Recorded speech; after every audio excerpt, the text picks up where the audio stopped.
हरि बोल। जय श्री कृष्ण एवरीवन। हरे कृष्णा कृष्णा कृष्णा हरे हरे, हरे राम राम राम हरे हरे। हरे कृष्णा कृष्णा कृष्णा हरे हरे, हरे राम राम राम हरे हरे। हरे कृष्णा कृष्णा कृष्णा हरे हरे, हरे राम राम राम हरे हरे। मैं चंबा से मोनिका पुरी। आज मैं आप सबके साथ अपना एक डिवाइन एक्सपीरियंस शेयर करना चाहती हूँ। मैं गीता जी और रितेश जी के साथ भगवत गीता का अध्ययन करती हूँ और मई 2020 में मैं शिप्रा जी जो मेरी रिलेशन में सिस्टर लगते हैं, तो मैं उनके माध्यम से गोलोक एक्सप्रेस से जुड़ी। फ्रेंड्स, जैसे जैसे गीता जी मुझे भागवत गीता का अध्ययन करवाते गए और मैं उन सब बातों को समझती गई, प्रभु जी के जो दिए हुए उपदेश थे भागवत गीता में, उनको अपने ऊपर इम्प्लीमेंट भी करती गई और मेरे अंदर बहुत सारी पॉजिटिविटी भी आई और साथ ही साथ प्रभु जी के कुछ प्यारे प्यारे डिवाइन एक्सपीरियंस भी होने लगे, तो जिसमें से मैं एक शेयर करना चाहूँगी।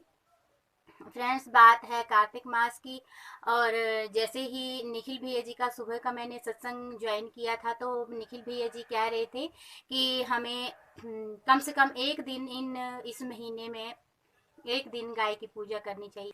तो मेरे मन में भी यही ख्याल आ रहा था कि मैं किसी न किसी तरह से गाय की पूजा कर पाऊँ, लेकिन हमें पता नहीं था कि गौशाला कहाँ है, तो हम ऐसा नहीं कर पा रहे थे। लेकिन फ्रेंड्स, उसी दिन जैसे सुबह का सत्संग सुना था, तो गीता जी और रितेश जी का मुझे फ़ोन आता है और कहते हैं कि आज हमने प्रभात फेरी भी निकालनी है और साथ ही साथ हम गौशाला भी जाएंगे और साथ में हमारा लक्ष्मी नारायण मंदिर में हरि नाम संकीर्तन है।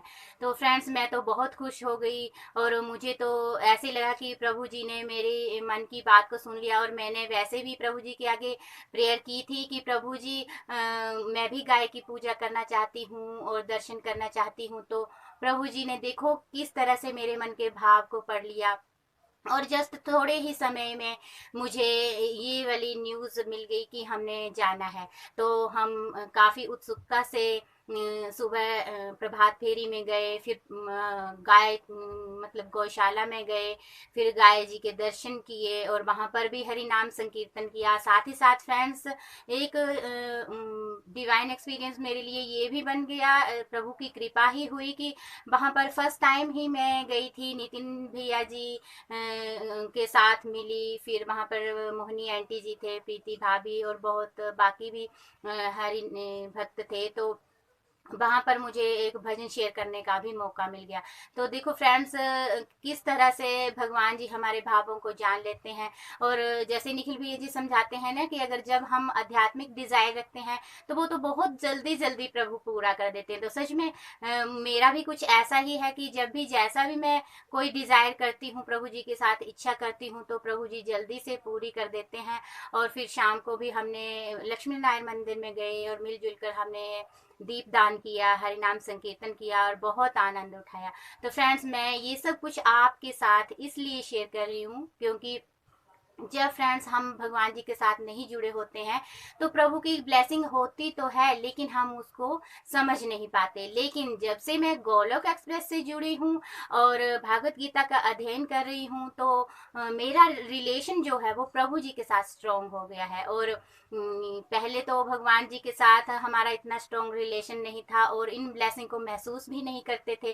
तो अब ऐसा है कि कोई भी बात हो तो उसमें कुछ ना कुछ पॉजिटिविटी नज़र आती ही आती है। तो फ्रेंड्स, मैं तो यही कहूँगी कि किसी न किसी माध्यम से आप भी भगवान जी के साथ जुड़ें, पूरे विश्वास के साथ, श्रद्धा के साथ जुड़ें, ताकि भगवान जी की जो ब्लेसिंग आपके ऊपर हो रही है आप उनको महसूस कर पाएं। तो अंत में मैं यही कहूँगी, ना शस्त्र पे, ना शास्त्र पे, ना धन पे, ना ही किसी युक्ति पे, मेरा तो जीवन आश्रित है केवल और केवल आपकी कृपा शक्ति पे। गोलोक एक्सप्रेस में आइए, दुख दर्द भूल जाइए, एबीसीडी की भक्ति में लीन होकर नित्य आनंद पाइए। हरी हरि बोल, हरी हरि बोल।